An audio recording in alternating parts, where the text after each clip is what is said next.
নমস্কার, আমি তনুশ্রী। তনুর বাংলা ক্লাসিক স্টোরিতে তোমাদের সবাইকে স্বাগতম। আজ আমি শোনাতে চলেছি রবীন্দ্রনাথ ঠাকুরের এক ব্যতিক্রমধর্মী গল্প, ল্যাবরেটরি। স্বামীর মৃত্যুর পর এক নারী এমন এক সিদ্ধান্ত নিল যা সমাজ মেনে নিতে পারেনি। কিন্তু সে কি ভুল করেছিল, নাকি সে নিজের মতো করে বাঁচতে চেয়েছিল? চলো শুরু করা যাক আজকের গল্প।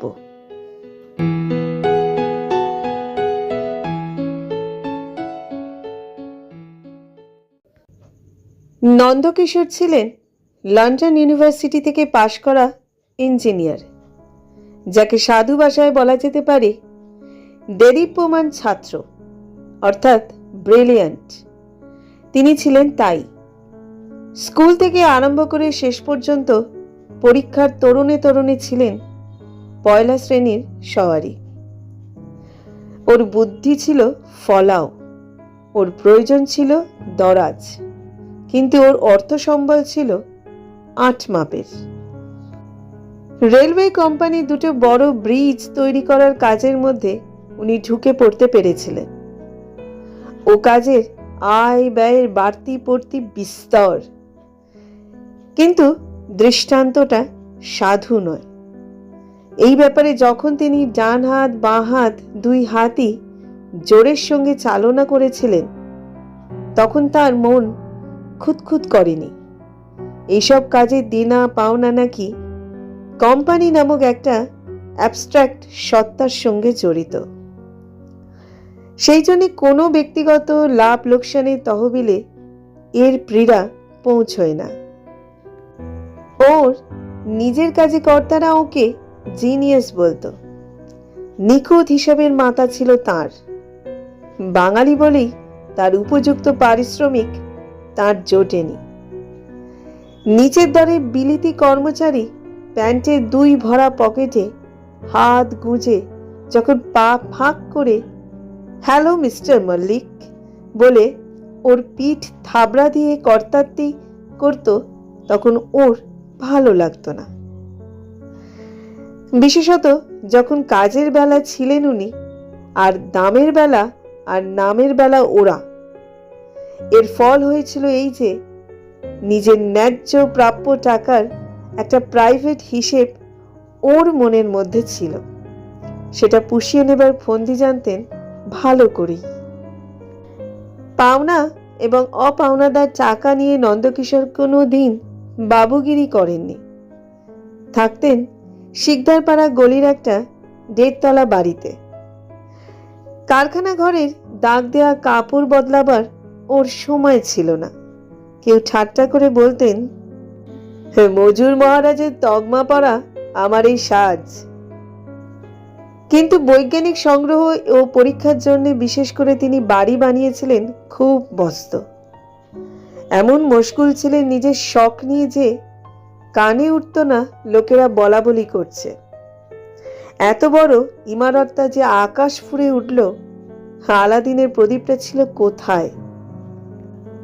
একরকমের শখ মানুষকে পেয়ে বসে, সেটা মাতলামির মতো। হুঁশ থাকে না যে লোকে সন্দেহ করছে। লোকটা ছিল সৃষ্টি ছাড়া, ওর ছিল বিজ্ঞানের পাগলামি। ক্যাটালগের তালিকা উল্টাতে উল্টাতে ওর সমস্ত মন প্রাণ চৌকির দুই হাতা আঁকড়ে ধরে উঠত ঝেঁকে ঝেঁকে। জার্মানি থেকে আমেরিকা থেকে এমন সব দামি দামি যন্ত্র আনাতেন যা ভারতবর্ষের বড় বড় বিশ্ববিদ্যালয়ে মেলে না।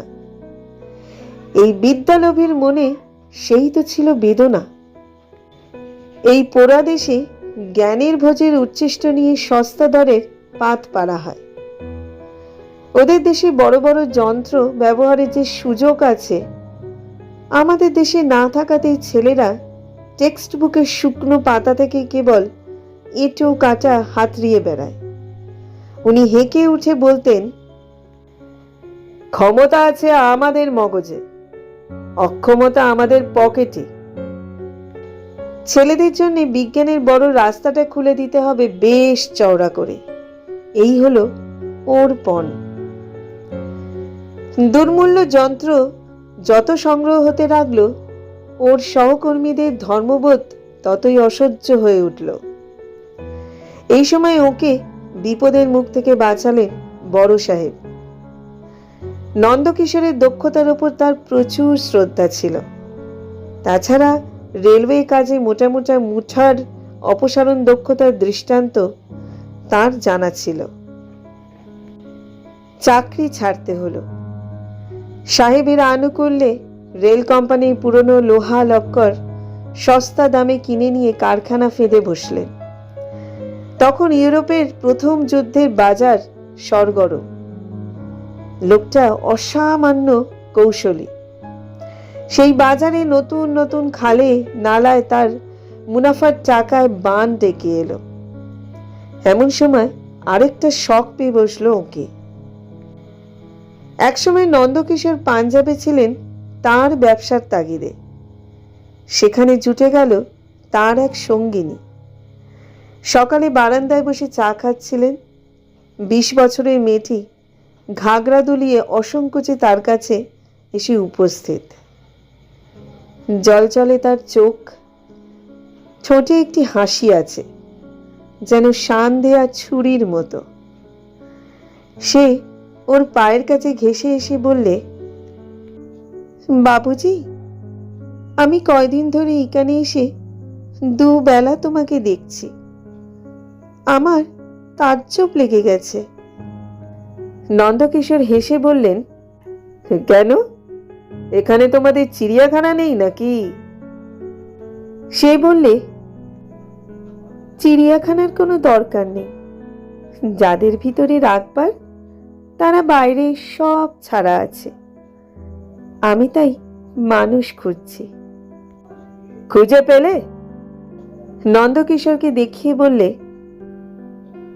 এই তো পেয়েছি। নন্দকিশোর হেসে বললেন, কি গুণ দেখলে বলো দেখি?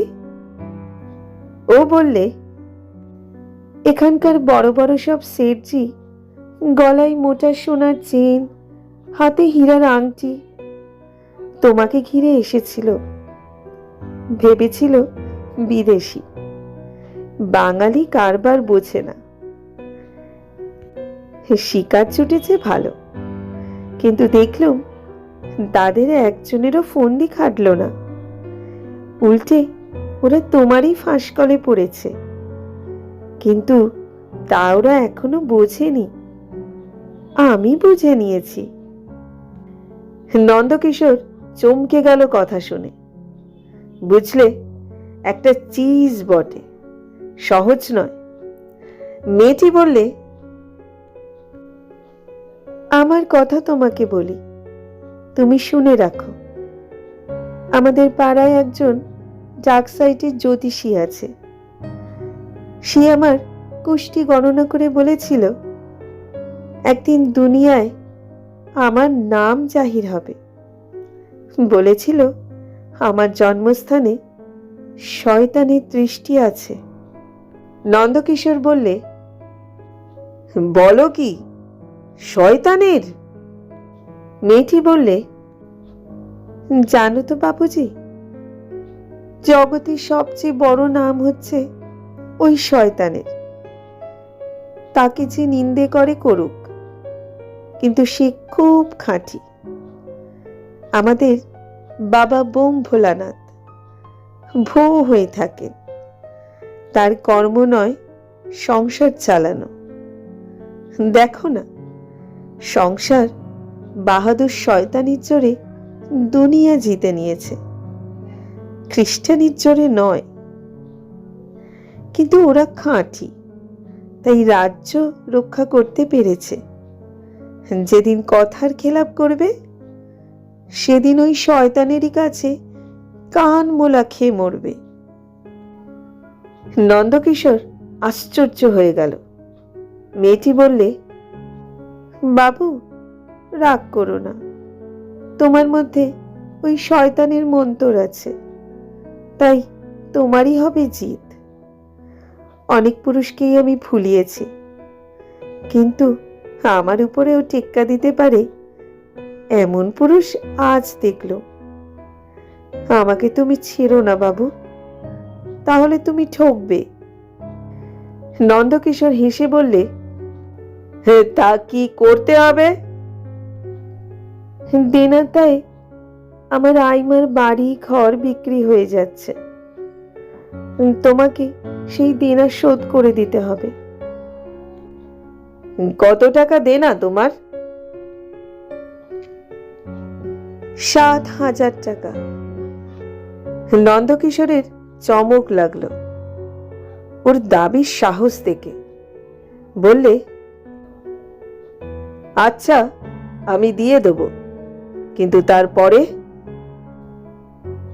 তারপরে আমি তোমার সঙ্গ কখনো ছাড়ব না। কি করবে তুমি? দেখব যেন কেউ তোমায় ঠকাতে না পারে আমি ছাড়া। নন্দকিশোর হেসে বললেন, আচ্ছা বেশ, রইল কথা। এই পরো আমার আংটি। কোষ্ঠী পাথর আছে ওর মনে, তার উপরে দাগ পড়ল একটা দামি ধাতুর। দেখতে পেলেন মেয়েটির ভিতর থেকে ঝকঝক করছে ক্যারেক্টারের তেজ। বোঝা গেল ও নিজের দাম নিজে জানে, তাতে একটু মাত্র সংশয় নেই। নন্দকিশোর অনায়াসে বললে, দেব টাকা। দিলে 7,000 বুড়ি আইমাকে। মেয়েটিকে ডাকতো সবাই সোহিনী বলে।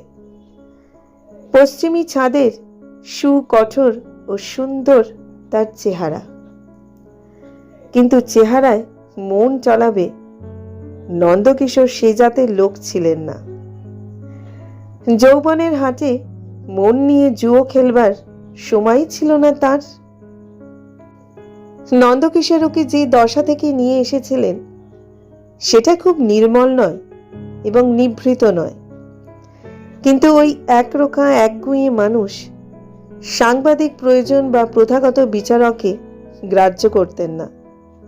বন্ধুরা জিজ্ঞাসা করত, বিয়ে করেছ কি? উত্তরে শুনত, বিয়েটা খুব বেশি মাত্রায় নয়, সহ্য মতো। লোকে হাসত যখন দেখত উনি স্ত্রীকে নিজের বিদ্যের ছাঁচে গড়ে তুলতে উঠে পড়ে লেগে গিয়েছেন। জিজ্ঞাসা করত, ও কি প্রফেসরি করতে যাবে নাকি? নন্দ বলতেন, না, ওকে নন্দকিশোরী করতে হবে, সেটা জেসেমের কাজ নয়। বলতো, আমি অসবর্ণ বিবাহ পছন্দ করিনি। সে কি হে? স্বামী হবে ইঞ্জিনিয়ার আর স্ত্রী হবে কন্যাকর্ণী, এটা মানব ধর্মশাস্ত্রে নিষিদ্ধ। ঘরে ঘরে দেখতে পাই দুই আলাদা আলাদা জাতে গাঁটছড়া বাঁধা। আমি জাত মিলিয়ে নিচ্ছি। পতিব্রতা স্ত্রী চাও যদি, আগে ব্রতের মিল করাও।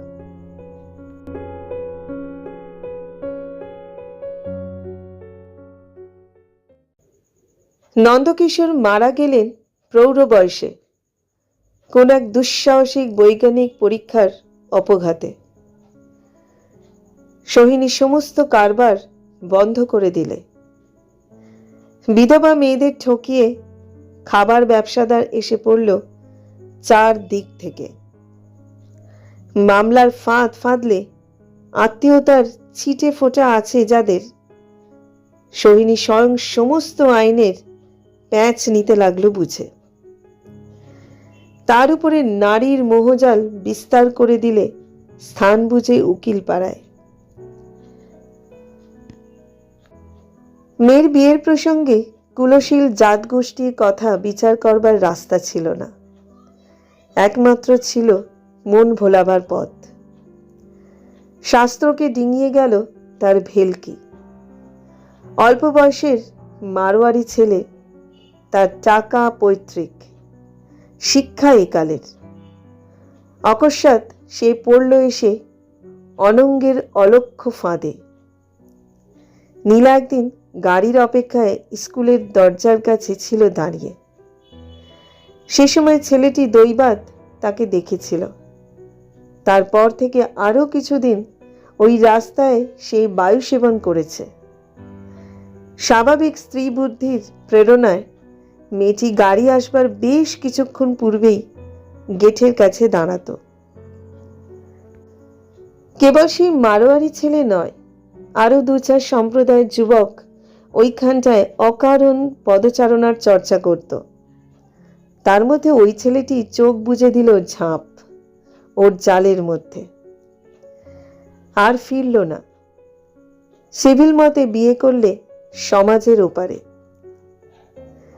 বেশি দিনের মেয়াদে নয়, তার ভাগ্যে বধূটি এলো প্রথমে। তারপরে দাম্পত্যের মাঝখানটাতে দাড়ি টানলে টাইফয়েড, তারপরে মুক্তি। সৃষ্টিতে অনাসৃষ্টিতে মিশিয়ে উপদ্রব চলতে লাগলো। মা দেখতে পায় তার মেয়ের ছটপটানি। মনে পড়ে নিজের প্রথম বয়সের জ্বালামুখীর অগ্নি চাঞ্চল্য। মন উদ্বিগ্ন হয়। খুব নিবিড় করে পড়াশোনার বেড়া ফাঁদতে থাকে। পুরুষ শিক্ষক রাখল না। একজন বিদুষীকে লাগিয়ে দিল ওর শিক্ষকতায়। নীলার যৌবনের আঁচ লাগত তারও মনে।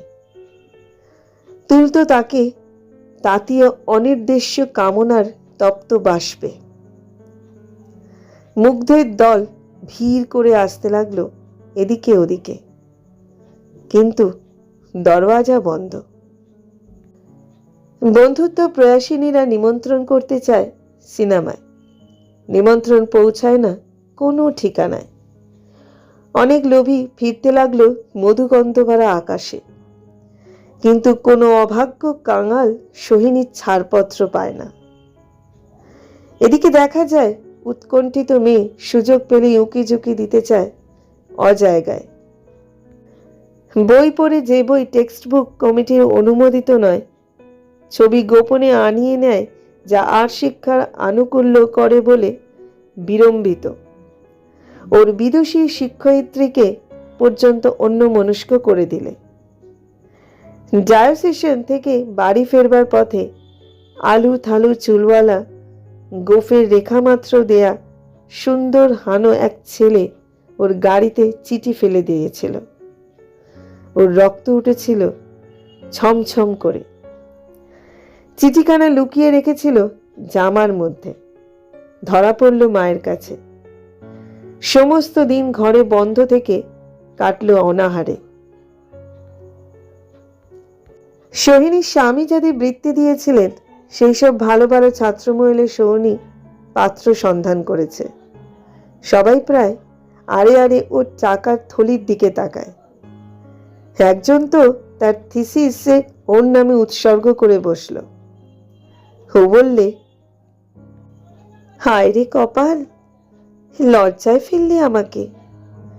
তোমার পোস্ট গ্রাজুয়েটই মেয়াদ ফুরিয়ে আসছে শুনলাম, অথচ মালা চন্দন দিলে অজায়গায়।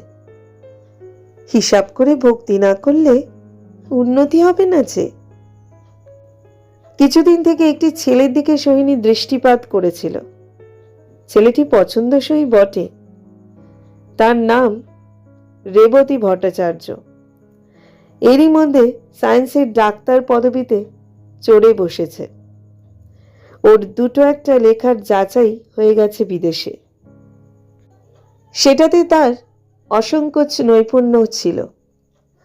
সংস্কার মানার কোনো বালাই ছিল না।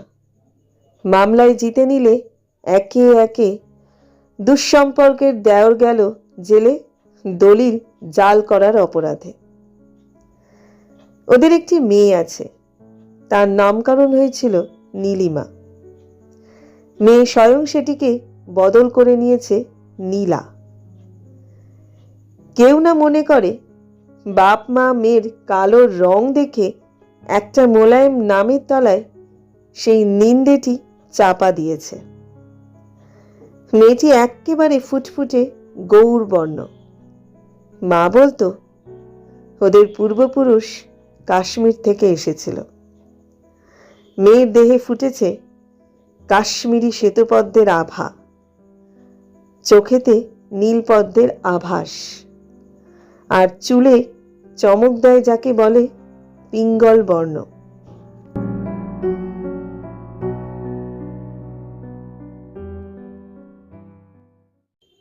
লোকের সঙ্গে মেলামেশা করবার কলাকৌশল সোহিনীর ভালো করেই জানা আছে। মনমথ চৌধুরীর রেবতীর প্রথম দিককার অধ্যাপক।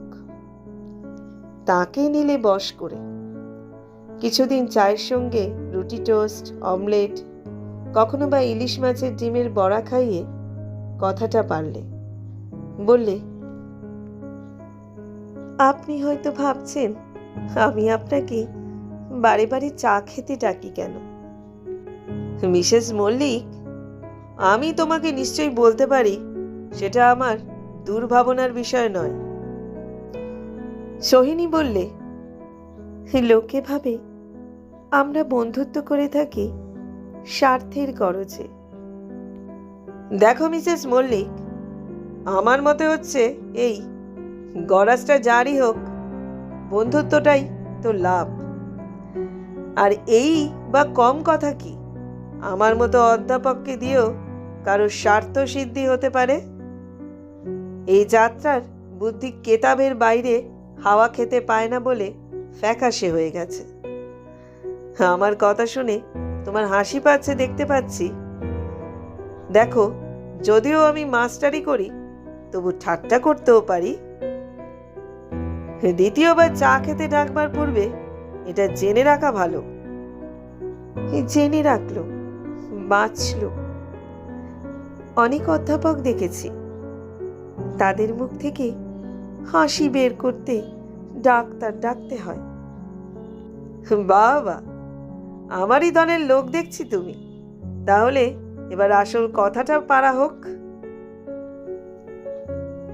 জানেন বোধহয়, জীবনে আমার স্বামীর ল্যাবরেটরি ছিল একমাত্র আনন্দ। আমার ছেলে নেই, ওই ল্যাবরেটরিতে বসিয়ে দেব বলে ছেলে খুঁজছি। কানে এসেছে রেবতী ভট্টাচার্যের কথা। অধ্যাপক বললেন, যোগ্য ছেলেই বটে, তার যে লাইনের বিদ্যে সেটাকে শেষ পর্যন্ত চালান করতে মাল মশলা কম লাগবে না। সোহিনী বললে, আমার হ্রাস করা টাকায় ছাতা পড়ে যাচ্ছে। আমার বয়সী বিধবা মেয়েরা ঠাকুর দেবতার দালালদের দালালি দিয়ে পরকালের দরজা ফাঁক করে নিতে চায়। আপনি শুনতে হয়তো রাগ করবে, আমি ওসব কিছুই বিশ্বাস করি না। চৌধুরী দুই চক্ষু বিস্ফারিত করে বললেন, তুমি তবে কি মানো? মানুষের মতো মানুষ যদি পাই, তবে তার সব পাওনা শোধ করে দিতে চাই, যতদূর আমার সাধ্য আছে। এই আমার ধর্ম কর্ম। চৌধুরী বললেন, হুররে, শিলা ভাসে জলে। মেয়েদের মধ্যেও দৈবাত কোথাও কোথাও বুদ্ধির প্রমাণ মেলে দেখছি। আমার একটি বিএসসি বোকা আছে। সেদিন হঠাৎ দেখি গুরুর পা ছুঁয়ে সে উল্টো ডিগবাজি খেলতে লেগেছে। মগজ থেকে বুদ্ধি যাচ্ছে উড়ে ফাটা শিমুলের তুলোর মতো।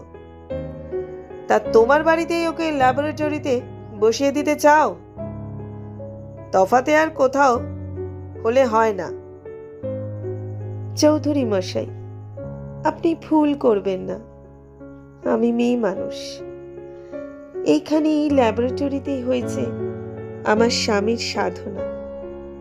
তার ওই বেদির তলায় কোনো একজন যোগ্য লোককে বাতি জ্বালিয়ে রাখবার জন্যে যদি বসিয়ে দিতে পারি, তাহলে যেখানে থাকুন তার মন খুশি হবে।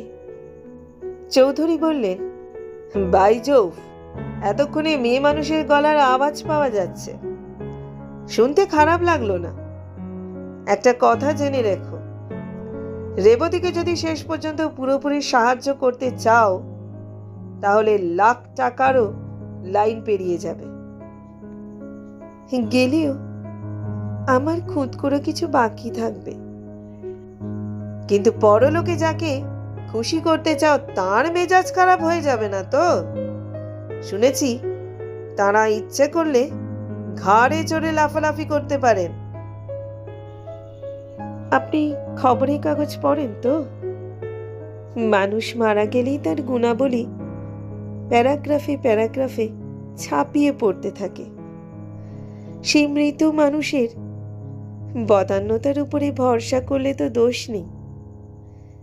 টাকা যে মানুষ জমিয়েছে, অনেক পাপ জমিয়েছে, সে তার সঙ্গে। আমরা কি করতে আছি যদি থলি ছেড়ে স্বামীর পাপ হালকা করতে না পারি? যাকে টাকা, আমার টাকার দরকার নেই। অধ্যাপক উত্তেজিত হয়ে বলে উঠলেন, কি আর বলবো তোমাকে, খনি থেকে সোনা ওঠে, সে খাঁটি সোনা, যদিও তাতে মিশল থাকে অনেক কিছু। তুমি সেই ছদ্মবেশী সোনার ঠেলা। চিনেছি তোমাকে, এখন কি করতে হবে বলো? ওই ছেলেটিকে রাজি করিয়ে দিন। চেষ্টা করব, কিন্তু কাজটা খুব সহজ নয়। আর কেউ হলে তোমার দান লাফিয়ে নিত। কোথায় বাঁচছে বলুন? শিশুকাল থেকে একটা মেয়ে গ্রহ ওর কুষ্টি দখল করে এসেছে। রাস্তা আগলে রয়েছে অটল অবুদ্ধি। বলেন কি? পুরুষ মানুষ? দেখো মিসেস মল্লিক, রাগ করবে কাকে নিয়ে? জানো মেট্রিয়ার্কাল সমাজ কাকে বলে? যে সমাজে মেয়েরাই হচ্ছে পুরুষেরা সেরা। একসময় সেই দ্রাবিড়ী সমাজের ঢেউ বাংলাদেশে খেলতো। সোহিনী বললে, সেই সুদিন তো গেছে। তলায় তলায় ঢেউ খেলে হয়তো, গুলিয়ে দেয় বুদ্ধি শুদ্ধি, কিন্তু হাল যে একলা পুরুষের হাতে। কানে মন্ত্র দেন তাঁরাই, আর জোরে দেন কানমোলা। কান ছিঁড়ে যাবার জো হয়। আহা, কথা কইতে জানো তুমি? তোমার মতো মেয়েদের যুগ যদি আসে তাহলে ম্যাট্রিয়ার্কাল সমাজে ধোবার বাড়ির ফর্দ রাখি মেয়েদের শাড়ির, আর আমাদের কলেজের প্রিন্সিপালকে পাঠিয়ে দিই ঢেঁকি করতে। মনোবিজ্ঞান বলে বাংলাদেশে ম্যাট্রিয়ার্কি বাইরে নেই, আছে নারীতে। মা মা শব্দে হাম্বাধ্বনি আর কোনো দেশের পুরুষ মহলে শুনেছ কি? তোমাকে খবর দিচ্ছি, রেবতীর বুদ্ধির জগার উপরে চড়ে বসে আছে একটি রীতিমতো মেয়ে। কাউকে ভালোবাসে নাকি? আহা, সেটা হলে তো বুঝতুম। ওর শিরায় প্রাণ করছে ধুক ধুক। যুবতীর হাতে বুদ্ধি খোয়াবার বায়না নিয়েই তো এসেছে। এই তো সেই বয়স। তা না হয় এই কাঁচা বয়সে ও যে এক মালা জপকারিনীর হাতে মালার গুটি বনে গেছে। ওকে বাঁচাবে কিসে? না যৌবন, না বুদ্ধি, না বিজ্ঞান। আচ্ছা, একদিন ওকে এখানে চা খেতে ডাকতে পারি কি? আমাদের মতো অসুচির ঘরে খাবেন তো? অসুচি না খায় তো ওকে আঁচড়ে আঁচড়ে এমন সূচি করে নেব যে বামনাইয়ের দাগ থাকবে না ওর মজ্জায়। একটা কথা জিজ্ঞাসা করি, তোমার নাকি একটি সুন্দরী মেয়ে আছে? আছে, পোড়া কপালি সুন্দরীও বটে। তা কি করব বলুন? না না, আমাকে ভুল করো না। আমার কথা যদি বলো, সুন্দরী মেয়ে আমি পছন্দই করি। ওটা আমার একটা রোগ বললেই হয়। কিন্তু ওর আত্মীয়েরা বেরসিক, ভয় পেয়ে যাবে। হয়নি, আমি নিজের জাতেই মেয়ের বিয়ে দেব ঠিক করেছি। এটা একেবারে বানানো কথা। তুমি নিজে তো বেজাতে বিয়ে করেছো। নাকাল হয়েছি কম নয়, বিষয় দখল নিয়ে মামলা করতে হয়েছে বিস্তর। যে করে জিতেছি সেটা বলবার কথা নয়। শুনেছি কিছু কিছু বিপক্ষ পক্ষের আর্টিকেল ক্লার্ককে নিয়ে তোমার নামে গুজব রটেছিল। মোকদ্দমায় জিতে তুমি তো সরে পড়লে। সে লোকটা গলায় দড়ি দিয়ে মরতে যায় আর কি। এত যুগ ধরে মেয়ে মানুষ টিকে আছে কি করে? ছল করার কম কৌশল লাগে না, লড়াইয়ের তাকপাকের সমানই সে। তবে কিনা তাতে মধুও কিছু খরচ করতে হয়। এ হলো নারীর স্বভাবতত্ত্ব, লড়াইয়ের রীতি। ওই দেখো, আবার তুমি আমাকে ভুল করছো। আমরা বিজ্ঞানী, আমরা বিচারক নই। স্বভাবের খেলা আমরা নিষ্কাম ভাবে দেখে যাই। সে খেলায় যা ফল হবার তা ফলতে থাকে। তোমার বেলায় ফলটা বেশ হিসেব মতোই ফলেছিল। বলেছিলুম, ধন্য মেয়ে তুমি। এ কথাটাও ভেবেছি। আমি যে তখন প্রফেসর ছিলুম, আর্টিকেল ক্লার্ক ছিলুম না। সেটা আমার বাঁচোয়া। মার্কারি সূর্যের কাছে থেকে যতটুকু দূরে আছে ততটুকু দূরে থেকেই বেঁচে গেল। ওটা গণিতের হিসাবের কথা। ওতে ভালো নেই মন্দ নেই। এসব কথা বোধহয় তুমি বুঝতে শিখেছ। তা শিখেছি। গ্রহগুলো টান মেনে চলে, আবার টান এড়িয়ে চলে। এটা একটা শিখে নেবার তত্ত্ব বই কি। আরেকটা কথা কবুল করছি, এইমাত্র তোমার সঙ্গে কথা কইতে কইতে একটা হিসেব মনে মনে কষছিল। সেও অঙ্কের হিসেব। ভেবে দেখো, বয়সটা যদি অন্তত 10টা বছর কম হতো তাহলে খামোকাজ একটা বিপদ ঘটত। কলিশন ওইটুকু পাশ কাটিয়ে গেল আর কি। তবু বাষ্পের জোয়ার উঠছে বুকের মধ্যে। ভেবে দেখো, সৃষ্টিটা আগাগোড়াই কেবল অঙ্ক কষার খেলা। এই বলে চৌধুরী 2 হাঁটু চাপড়িয়ে হাহা করে হেসে উঠলেন। একটা কথা তার হুঁশ ছিল না যে তার সঙ্গে দেখা করবার আগে সোহিনী 2 ঘন্টা ধরে রঙে চঙে এমন করে বয়স বদল করেছে যে সৃষ্টিকর্তাকে আগা গোড়াই দিয়েছে ঠেকিয়ে।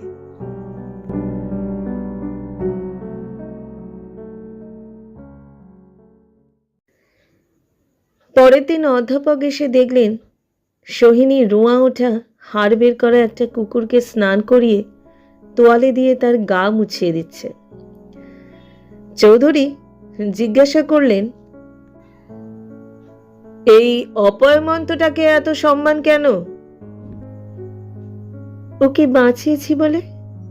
পা ভেঙেছিল মোটরের তলায় পড়ে। আমি সারিয়ে তুলেছি ব্যান্ডেজ বেঁধে। এখন ওর প্রাণটার মধ্যে আমারও শেয়ার আছে। রোজ রোজ ওই অলক্ষণের চেহারা দেখে মন খারাপ হয়ে যাবে না? চেহারা দেখবার জন্যে তো ওকে রাখিনি। মরতে মরতে ওই যে ও সেরে উঠছে, এটা দেখতে আমার ভালো লাগে। ওই প্রাণীর বেঁচে থাকবার দরকারটা যখন দিনে দিনে মিটিয়ে দিই, তখন ধর্ম কর্ম করতে ছাগল ছানার গলায় দড়ি বেঁধে আমাকে কালীতলায় দৌড়তে হয় না। তোমাদের বায়োলজির ল্যাবরেটরি কান খোঁড়া কুকুর খরগোশগুলোর জন্যে আমি একটা হাসপাতাল বানাবো স্থির করেছি। মিসেস মল্লিক, তোমাকে যতই দেখছি তাক লাগছে। আরো বেশি দেখলে ওটার উপশম হবে। রেবতীবাবুর খবর দেবেন বলেছিলেন, সেটা আরম্ভ করে দিন। আমার সঙ্গে দুঃসম্পর্কে ওদের যোগ আছে, তাই ওদের ঘরের খবর জানি। রেবতীকে জন্ম দিয়েই ওর মা যান মারা। বরাবরই ও পিসির হাতে মানুষ। ওর পিসির আচার নিষ্ঠা একেবারে নিরেট। এতটুকু খুঁত নিয়ে ওর খুঁতখুঁতনি সংসারকে অতিষ্ঠ করে তুলত। তাকে ভয় না করতো এমন লোক ছিল না পরিবারে। ওর হাতে রেবতীর পৌরুষ গেল ছাতু হয়ে। স্কুল থেকে ফিরতে 5 মিনিট দেরি হলে 25 মিনিট লাগতো তার জবাবদিহি করতে। সোহিনী বললে, আমি তো জানি পুরুষরা করবে শাসন, মেয়েরা দেবে আদর, তবেই ওজন ঠিক থাকে। অধ্যাপক বললেন, ওজন ঠিক রেখে চলা মরাল গামিনীদের ধাতে নেই। ওরা এদিকে ঝুঁকবে, ওদিকে ঝুঁকবে। কিছু মনে করো না মিসেস মল্লিক, ওদের মধ্যেও দৈবাত মেলে যারা খাঁড়া রাখে মাথা, চলে সোজা চালে। যেমন, আর বলতে হবে না, কিন্তু আমার মধ্যেও শিকড়ের দিকে মেয়ে মানুষ যথেষ্ট আছে। কি ঝোঁকে পেয়েছে দেখছেন না, ছেলে ধরা ঝোঁক। নইলে আপনাকে বিরক্ত করতেম কি? দেখো, বারবার ওই কথাটা বলো না। জেনে রেখো, আজ ক্লাসের জন্য তৈরি না হয়েই চলে এসেছি। কর্তব্যের গাফিলি এতই ভালো লাগছে। বোধহয় মেয়েজাত্তার উপরই আপনার বিশেষ একটু কৃপা আছে। একটুও অসম্ভব নয়, কিন্তু তার মধ্যেও তো ইতর বিশেষ আছে। যা হোক, সে কথাটা পরে হবে। সোহিনী হেসে বললে, পরে না হলেও চলবে। আপাতত যে কথাটা উঠেছে শেষ করে দিন। রেবতী বাবুর এত উন্নতি হলো কি করে? যা হতে পারত তার তুলনায় কিছুই হয়নি। একটা রিসার্চের কাজে ওর বিশেষ দরকার হয়েছিল উঁচু পাহাড়ে যাবার। ঠিক করেছিল যাবে বদ্রিক আশ্রমে। আরে সর্বনাশ! পিসিরও ছিল এক পিসি, সে বুড়ি মরবে তো মরুক, ওই বদ্রিকারই রাস্তায়। পিসি বললে, আমি যতদিন বেঁচে আছি পাহাড় পর্বত চলবে না। কাজেই তখন থেকে এক মনে যা কামনা করছি সে মুখ ফুটে বলবার নয়, থাক সে কথা। কিন্তু শুধু পিসিমাদের দোষ দিলে চলবে কেন? মায়ের দুলাল ভাইপোদের হার বুঝি কোনো কালে পাকবে না? সে তো পূর্বেই বলেছি, মেট্রিয়ার্কি রক্তের মধ্যে হাম্বাধ্বনি জাগিয়ে তোলে, হতবুদ্ধি হয়ে যায় বৎসরা।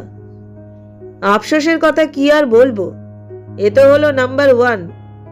তারপরে রেবতী যখন সরকারি বৃত্তি নিয়ে কেমব্রিজে যাবে স্থির হলো, আবার এসে পড়ল সেই পিসিমা হাউ হাউ শব্দে। তার বিশ্বাস ও চলেছে মেম সাহেব বিয়ে করতে। আমি বললুম, না হয় করলো বিয়ে। সর্বনাশ! কথাটা আন্দাজে ছিল, এবার যেন পাকা দেখা হয়ে গেল। পিসি বললে, ছেলে যদি বিলেতে যায় তাহলে গলায় দড়ি দিয়ে মরব। কোন দেবতার দোয়াই পারলে পাকানো হবে দড়িটা, নাস্তিক? আমি জানি নে, তাই দড়িটা বাজারে মিলল না। রেবতীকে খুব খানিকটা গাল দিলুম, বললুম স্টুপিড, বললুম ইম্বেসিল। ব্যাস, ওইখানেই খতম। রেবু এখন ভারতীয় ঘানিতে ফোঁটা ফোঁটা তেল বের করছেন। সোহিনী অস্থির হয়ে বলে উঠল, দেয়ালে মাথা ঠুকে মরতে ইচ্ছে করছে। একটা মেয়ে রেবতীকে তলিয়ে দিয়েছে, আরেকটা মেয়ে তাকে টেনে তুলবে ডাঙায়। এই আমার পণ রইল। স্পষ্ট কথা বলি ম্যাডাম, জানোয়ারগুলোকে শিঙে ধরে তলিয়ে দেবার হাত তোমার পাকা, লেজে ধরে তাদের উপরে তোলবার হাত তেমন দুরস্থ হয়নি। তা এখন থেকে অভ্যাসটা শুরু করো। একটা কথা জিজ্ঞাসা করি, সায়েন্সে এত উৎসাহ তোমার এলো কোথা থেকে? চৌধুরী জিজ্ঞাসা করলেন, কোনখানে সবচেয়ে তাকে বড় ঠেকছে? বলবো? উনি বিদ্বান বলে নয়, বিদ্যার উপরে ওর নিষ্কাম ভক্তি ছিল বলে। উনি একটা পুজোর আলো, পুজোর হাওয়ার মধ্যে ছিলেন। আমরা মেয়েরা দেখবার, ছোঁবার মতো জিনিস না পেলে পুজো করবার পথ পাইনি। তার এই ল্যাবরেটরি আমার পুজোর দেবতা হয়েছে। ইচ্ছে করে এখানে মাঝে মাঝে ধূপ ধুনো জ্বালিয়ে শাঁখ ঘণ্টা বাজাই।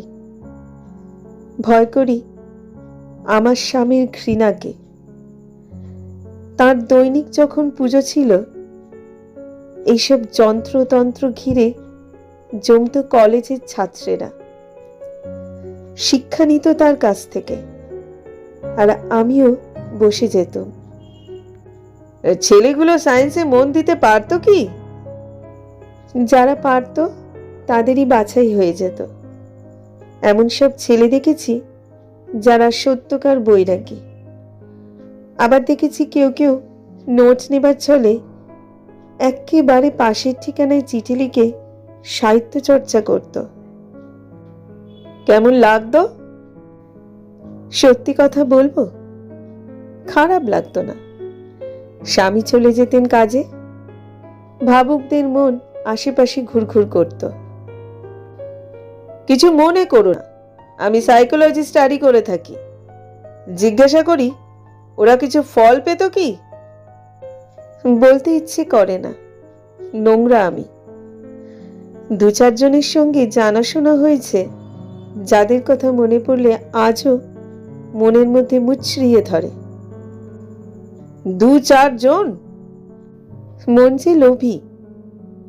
মাংস মজ্জার নিচে লোভের চাপা আগুন সে লুকিয়ে রেখে দেয়। খোঁচা পেলে জ্বলে ওঠে। আমি তো গোড়াতেই নাম ডুবিয়েছি।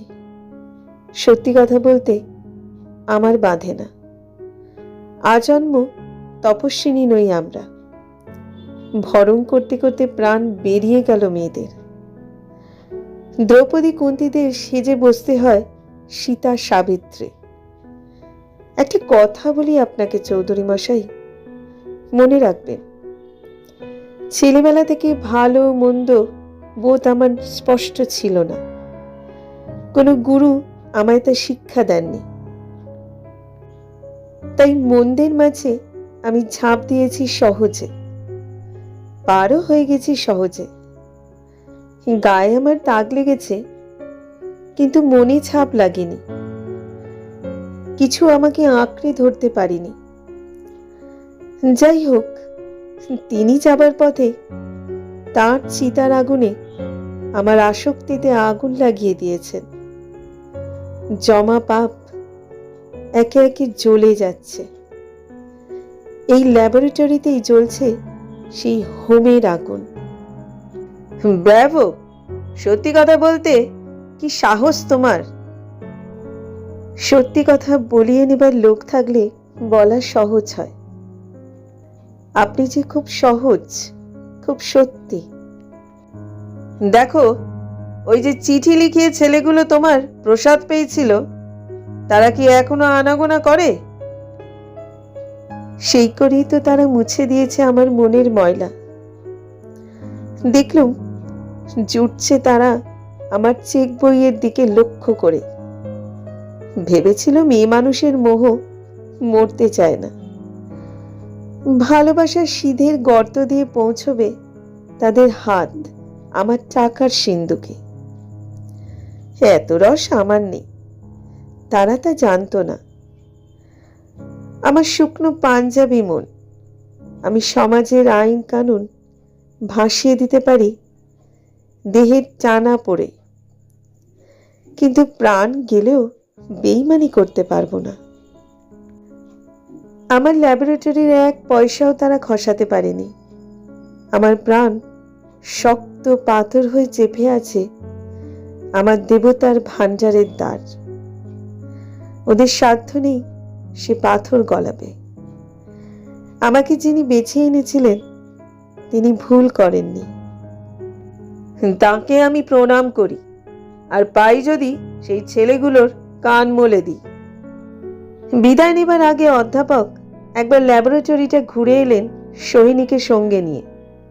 বললেন, এইখানেই মেয়েলি বুদ্ধির চোলাই হয়ে গেছে। অপদেবতার গাদ গেছে নেমে, বেরিয়ে এসেছে খাঁটি স্পিরিট।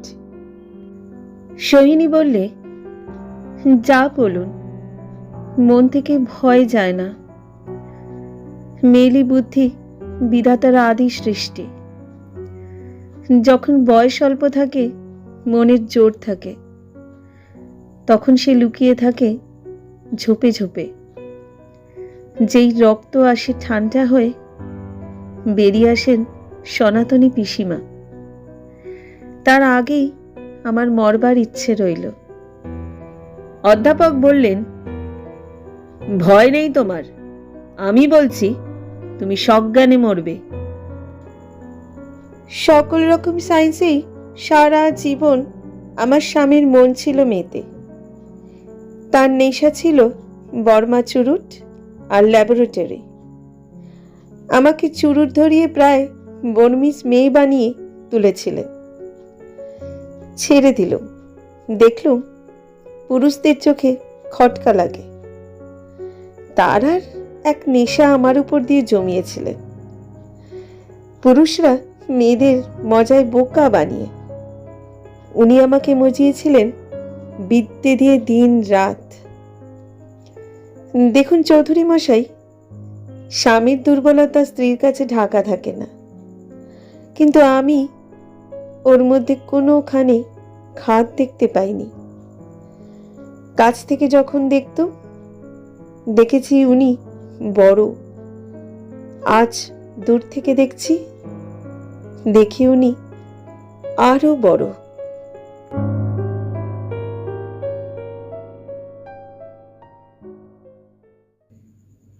কিছু মনে করো না বাবা, তুমি ব্রাহ্মণের ছেলে, আমি ছত্রীর মেয়ে। চৌধুরী মশাইয়ের কাছে আমার কথা শুনে থাকবে। শুনেছি, কিন্তু এখানে আপনাকে বসাবো কোথায়? এই যে রয়েছে সবুজ তাজা ঘাস, এমন আসন কোথায় পাওয়া যায়? ভাবছ বোধহয় এখানে আমি কি করতে এসেছি? এসেছি আমার ব্রত উদযাপন করতে। তোমার মতো ব্রাহ্মণ তো খুঁজে পাবো না। রেবতী আশ্চর্য হয়ে বললে, আমার মতো ব্রাহ্মণ? তা না তো কি। আমার গুরু বলেছেন, এখনকার কালের সব সেরা যে বিদ্যা, তাতেই যার দখল, তিনি সেরা ব্রাহ্মণ। রেবতী অপ্রস্তুত হয়ে বললেন, আমার বাবা করতেন যজন যাজন, আমি মন্ত্রতন্ত্র কিছুই জানি নে। বলো কি, তুমি যে মন্ত্র শিখেছ, সেই মন্ত্রে জগৎ হয়েছে মানুষের বশ। তুমি ভাবছো মেয়ে মানুষের মুখে এসব কথা এলো কোথা থেকে? পেয়েছি পুরুষের মতো পুরুষের মুখ থেকে। তিনি আমার স্বামী। যেখানে তার সাধনার পীঠস্থান ছিল, কথা দাও বাবা, সেখানে তোমাকে যেতে হবে। কাল সকালে আমার ছুটি আছে, যাব। তোমার দেখছি গাছপালার শখ, বড় আনন্দ হলো। গাছপালার খোঁজে আমার স্বামী গিয়েছিলেন বর্মায়, আমি তার সঙ্গ ছাড়িনি। সঙ্গ ছাড়িনি কিন্তু সায়েন্সের চর্চায় নয়। নিজের ভিতর থেকে যে গাঁত উঠত ফুটে, স্বামীর চরিত্রের মধ্যেও সেটা অনুমান না করে থাকতে পারত না। সন্দেহের সংস্কার ছিল ওর আঁতে আঁতে।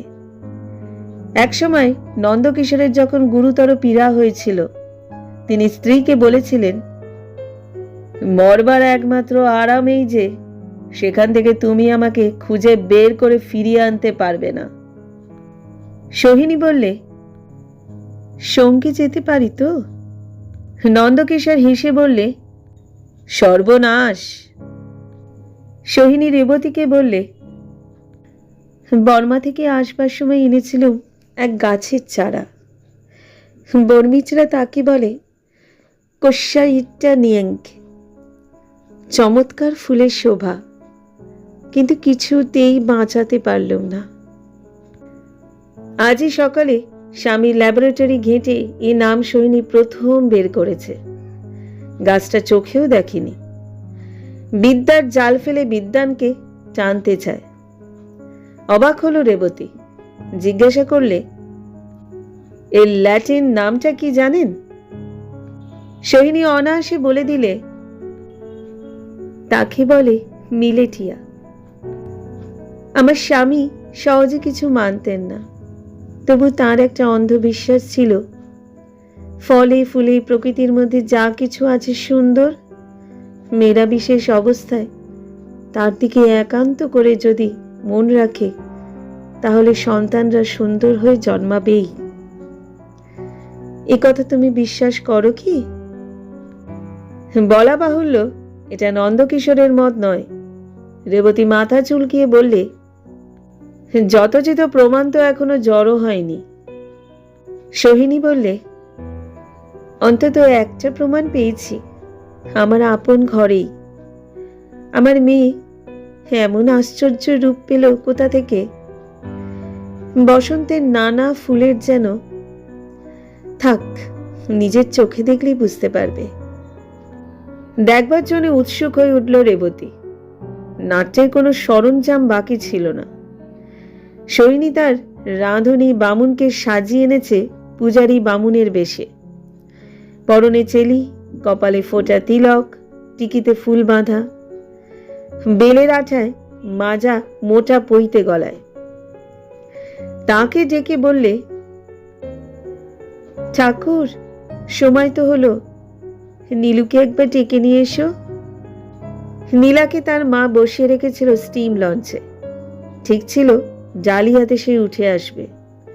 বেশ খানিকক্ষণ তাকে দেখা যাবে সকালবেলায় ছায় আলোয়। ইতিমধ্যে রেবতীকে সোহিনী তন্ন তন্ন করে দেখে নিতে লাগলো। রং মসৃণ শ্যামবর্ণ, একটা হলুদের আভা আছে। কপাল চওড়া, চুলগুলো আঙুল বুলিয়ে বুলিয়ে উপরে তোলা। চোখ বড় নয়, কিন্তু তাতে দৃষ্টিশক্তির স্বচ্ছ আলো জলজল করছে। মুখের মধ্যে সেইটি সকলের চেয়ে চোখে পড়ে। রেবতীর সম্বন্ধে ও যত খবর জোগাড় করেছে, তার মধ্যে ও বিশেষ লক্ষ্য করেছে একটা কথা। ছেলেবেলাকার বন্ধুদের ওর উপরে ছিল কান্নাকাটি জড়ানো সেন্টিমেন্টাল ভালোবাসা। ওর মুখে যে একটা দুর্বল মাধুর্য ছিল, তাতে পুরুষ বালকদের মনে মোহ আনতে পারত। সোহিনীর মনে খটকা লাগলো। ওর বিশ্বাস, মেয়েদের মনকে নোংরের মতো শক্ত করে আঁকড়ে ধরার জন্যে পুরুষের ভালো দেখতে হওয়ার দরকারই করে না। বুদ্ধিবিদ্যাটাও গৌণ। আসল দরকার পৌরুষের ম্যাগনেটিজম। সেটা তার স্নায়ুর পেশির ভিতরকার বেতার বার্তার মতো প্রকাশ পেতে থাকে কামনার অকথিত স্পর্ধারূপে। মনে পড়ল নিজের প্রথম বয়সের রসোন্মত্ততার ইতিহাস।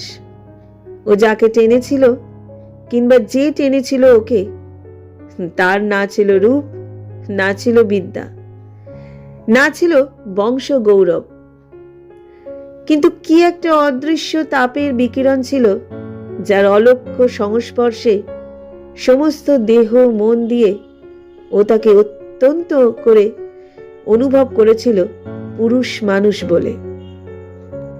নীলার জীবনে কখন একসময় সেই অনিবার্য আলোড়নের আরম্ভ হবে, এই ভাবনা তাকে স্থির থাকতে দিত না। যৌবনের শেষ দশাই সকলের চেয়ে বিপদের দশা। সেই সময়টাতে সোহিনীকে অনেকখানি ভুলিয়ে রেখেছিল নিরবকাশ জ্ঞানের চর্চায়। কিন্তু দৈবাৎ সোহিনীর মনের জমি ছিল স্বভাবত উর্বরা। কিন্তু যে জ্ঞান নৈবর্তিক, সব মেয়ের তার প্রতি টান থাকে না।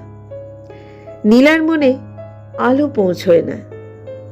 নদীর ঘাট থেকে আস্তে আস্তে দেখা দিল নীলা। রোদ্দুর পড়েছে তার কপালে, তার চুলে। বেনারসি শাড়ির উপরে জরির রশ্মি ঝলমল করে উঠছে। রেবতীর দৃষ্টি এক মুহূর্তের মধ্যে ওকে ব্যাপ্ত করে দেখে নিল, চোখ নামিয়ে নিল পরক্ষণেই। ছেলেবেলা থেকে তার এই শিক্ষা যে সুন্দরী মেয়ে মহামায়ার মনোহারিণী লীলা তাকে আড়াল করে রেখেছে পিসির তর্জনী।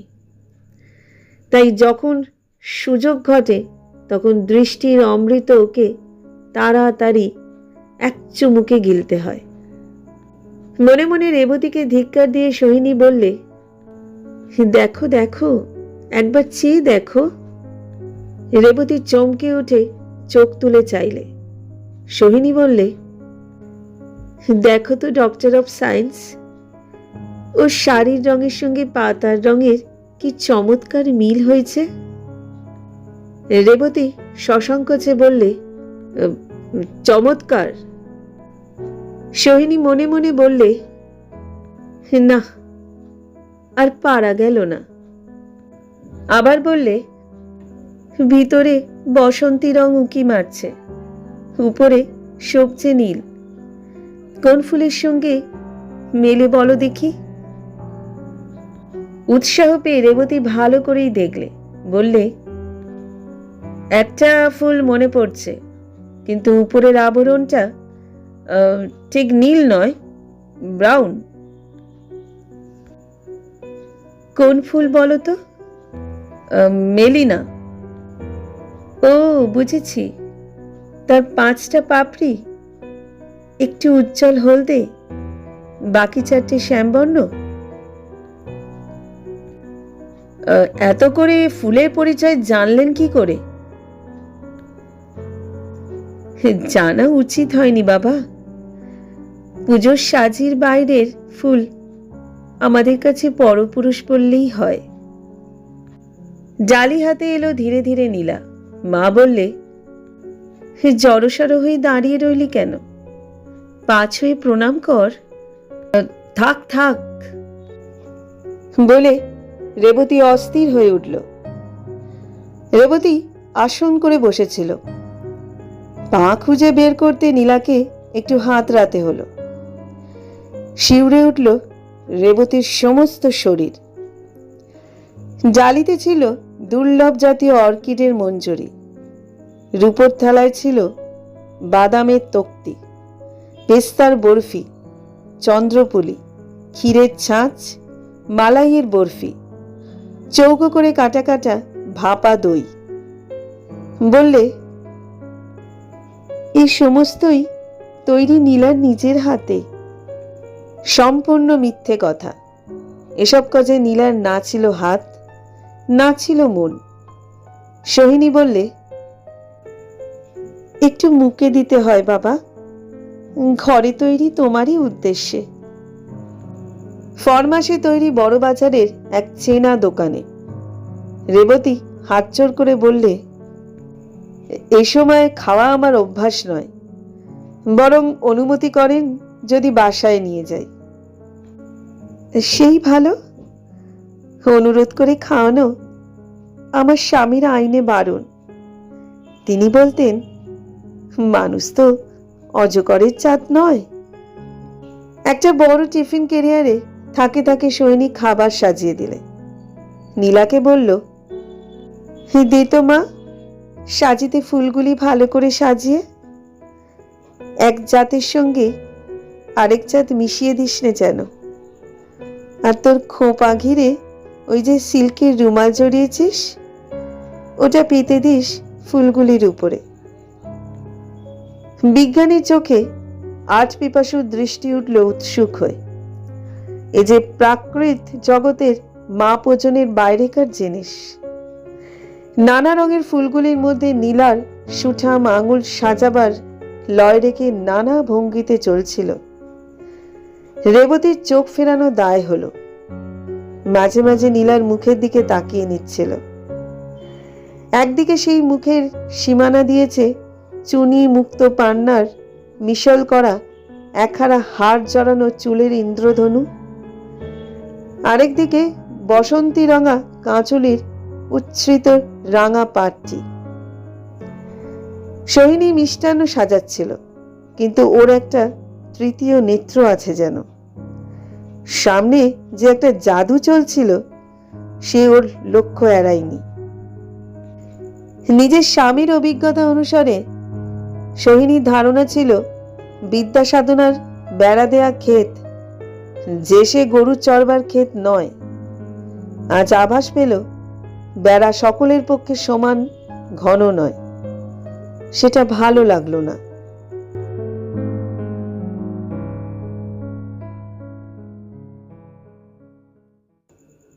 স্বামীর মৃত্যুর পর সোহিনী এমন এক সিদ্ধান্ত নিল যা শুধু তার জীবনই নয়, সমাজের চোখেও এক ঝড় তুলল। কিন্তু এরপর যা ঘটল তা কেউ কল্পনাও করতে পারেনি। জানতে হলে পার্ট 2 অবশ্যই দেখবেন। ভালো লাগে ভিডিওটি লাইক, শেয়ার এবং চ্যানেলটি সাবস্ক্রাইব করতে ভুলো না। আবার দেখা হবে পার্ট 2 নিয়ে। ধন্যবাদ।